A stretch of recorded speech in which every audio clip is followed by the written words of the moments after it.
Mark, you're 5 years into this tank. I'm going to ask you to do something different. I want you to take me through this tank piece by piece and tell me what you would do different. The first thing that I would do different on my 987-gallon Reef, well, it's a small change, but it would make a big difference in the tank. But there's no way in heck I could go back and change it now. That is, I would make the drop-off section 6 inches longer. This is 24 inches. It looks a little off to me. 36 inches would be too big. I thought about going 36, and here's why I didn't do it. That would make the upper section 9 feet long, which is only 1 foot longer than my previous 8-foot tank. So I wanted a longer tank up top, but at the same time get to benefit off the drop-off. So I would do a Goldilocks here. 24 is too short, 36 is too long, 30 would be just right. But there's no way in heck I'm gonna rip out this tank just to make that longer. Sorry, I've got to live with it. And look, that's like, I'm being picky, right? There's nothing different about the tank. The tank doesn't perform better. I'm not growing coral worse because I'm only 24 inches down there. But if I could do it again, that's one change that I would make. But what about making the tank taller? What about making the upper section of the tank taller, 6 inches taller, for a 36-inch tall upper section? Now, here's the catch. This is a glass tank, 4 to 8 inches tall, so max the Planet Aquarium is going to build this. So if I did 36-inch tall upper, it's going to drop this drop-off section. So the drop-off wouldn't be as dramatic, but I would get a taller upper tank. So why would I want to do that? Well, here's the thing about 36-inch tanks. They look really great. You look at them, you got this nice tall water column. In this case, I've got 12 feet. It would look really cool.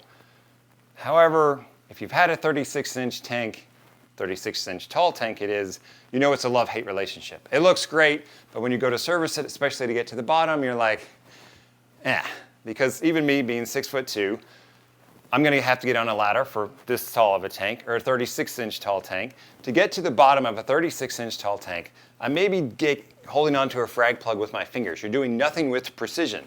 You're using tongs, you're using tweezers, again, nothing with precision. So getting to the bottom of them isn't necessarily hard. It can be done, but doing it with precision is the hard part. So there's some give and take in that, but the 36 upper, it would be tempting. I would probably stick with the 30 because 30 is manageable. I can still reach my hands down there, like place little frags where I want them with my bare fingers, but it would be awfully tempting to go up to a 36 upper, especially if I can make the drop-off deeper and keep that dramatic drop-off on the drop-off section.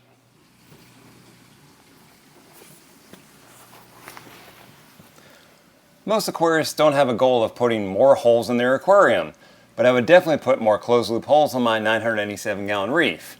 I've got about a half dozen holes in the bottom of this tank, and I could use 2 to 3 more. Now, I definitely don't want to make it look like Swiss cheese, which I see some closed loop designs look like, but I could use a couple more really in the middle of the tank to help with that flow, because on a 12-foot tank, it's hard to get flow in the center, and a couple more closed loop holes would help with that. Now, there's a give and take with this. More holes, and you got to build up your aquascape more to hide it. I like an open aquascape, so I'd have to be strategic about it, but this is where another want of mine could come into play. More about that later in the show. Here's something that I wish I'd do different that's easy to guess. I would make it bigger. But it is not the fish tank. Happy with that. I'm talking about it being the fish room. It would be nice if this fish room went out to about where that pole is. That's about 10 to 12 feet. That would give me a lot more room in there to work. Could have a bigger sump, put the skimmer down in the sump without having to deal with the calcium reactor. Maybe have the refugium down on the floor, have a separate frag system in addition to the one that I already have. Definitely have more room for quarantine, because since I've built this addition to the house, my local business has taken off. I've got several clients here in the Nashville area. I'm quarantining fish for them, growing out coral for them. I need more space. Having this space would be nice, but there's a catch to that. Even if I could go all the way out to that pole, that 10 or 12 feet for the fish room, probably wouldn't give it all to the fish room. Some of that would be space dedicated to an in-home gym. That way I can get that equipment out of the garage and hopefully pull at least one of my vehicles into the garage. So definitely would have a bigger fish room, but I don't think all of that space would be dedicated to the fish room. But no, I'm not gonna add on. Not gonna do that. I guess I could move, but no, I'm not doing that either. Some of our viewers have a really close eye to detail, and they've noticed that I've got damage around the canopy on my 987-gallon Reef. And if I was doing this over, I would definitely design the woodwork differently. Not in terms of the look, this is a shaker look, I left that up to my wife, but in terms of how this was constructed. Because what happens is, the inside panel of this door looks the same as out here. So we've got an inside panel and then basically a frame around it. Well, what happens on the inside is fish splash, water hits this, and then it drips down here, gets in the joint, expands, damages the wood, and then damages the paint. So if I was doing this again, I would seal up these joints, maybe even put some amount of PVC material in there to make the thing more waterproof. That way if the water gets splashed up on there, it drips down in the tank as opposed to in the joint and ruining my paint. The canopy damage is mostly down here on the far end of the tank because that's where the automatic feeder is. That's where most of the splashing happens. So if I was doing this again, I would definitely change that piece of my 987-gallon Reef. The saltwater tank hobby is always evolving. There's constantly new methods to keeping a saltwater tank coming out. There's new equipment coming out. And some of those methods and equipments are snoozers and losers. I can forget about them, and some of them make me go, okay, I want that. So there's things that I wish I'd done different on the tank based on what I know, and then there's things that I wish I could use on the tank because I wish it was available back then when I set up my tank. So what are those things? I'm gonna walk you through each of them. Since I started my tank, Real Reef Arch has come out, and I definitely would have used it if it was available back then. I've used it on various clients' builds, and the result is always great. It's very easy to create an open aquascape with various heights, and the aquascape goes in really fast. In the future, I may replace some of my existing Real Reef rock with the arches, as I really like this product. Paint array hydrotubes are a novel approach to a closed loop pump as they can reverse direction. That is, they can pull water in from one side and discharge it from the other, or they can reverse flow, and the inlet becomes the outlet, and the outlet is now the inlet. The result is a wall of water moving through the tank more like the ocean.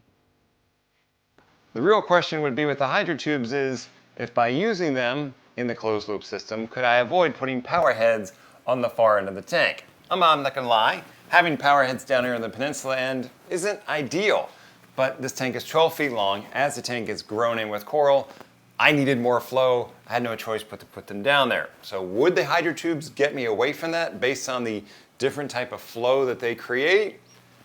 Maybe. I'm not sold just yet. Use them on a client build, they look really good. I'm about to put them on a client build that's a peninsula tank. We'll see how that tank grows out. We'll see what I think when I get more time to interact with it. So far so good, I like what I see, but not quite there yet. And the other thing about this tank is it would take a lot to retrofit this tank into the hydrotubes. Based how the tubes are laid out and how the hydrotubes like to be set up, it would take a bit of doing. So I'm not looking at retrofitting it. Okay, I'm not gonna say that exactly, because I may. If I'm really sold on these, I may do the work to do it, but going forward, if I'm gonna be using hydrotubes on tanks, I'm laying out the closed loop system differently, more simply really, because of how those things like to flow. But I definitely like what I see in the tube, I like the concept, I like what I've seen with them in terms of flow in client builds. It'd be nice to get rid of some power heads down there. I would definitely use them if I was starting this tank from start. Am I gonna go back and retrofit it? To be determined. Primary lighting in my 987-gallon Reef is provided by Ecotech Marine Radions. And I've used Radions way back when they started, way before they started, I think it was 2012. Generation 1s, I was part of the beta test of them, and I've had great results ever since. I put them on my tanks, I put them on client tanks. I have at least 3 dozen tanks out there with Radions on them, and they've all done well. But this segment of the show is about, if I was starting today, would I do something different? And the answer is maybe. There's a light out there that looks to be a strong contender to the Radion. Now let me put this caveat out there first. I've been in the saltwater tank hobby now, back into the hobby for what, 16, 18 years. I've seen lights come and go. People always writing me messages, emailing me like, I got the greatest new light. I'm like, whatever, come back in a year and we'll see if you're still around. Nearly none of those companies ever are.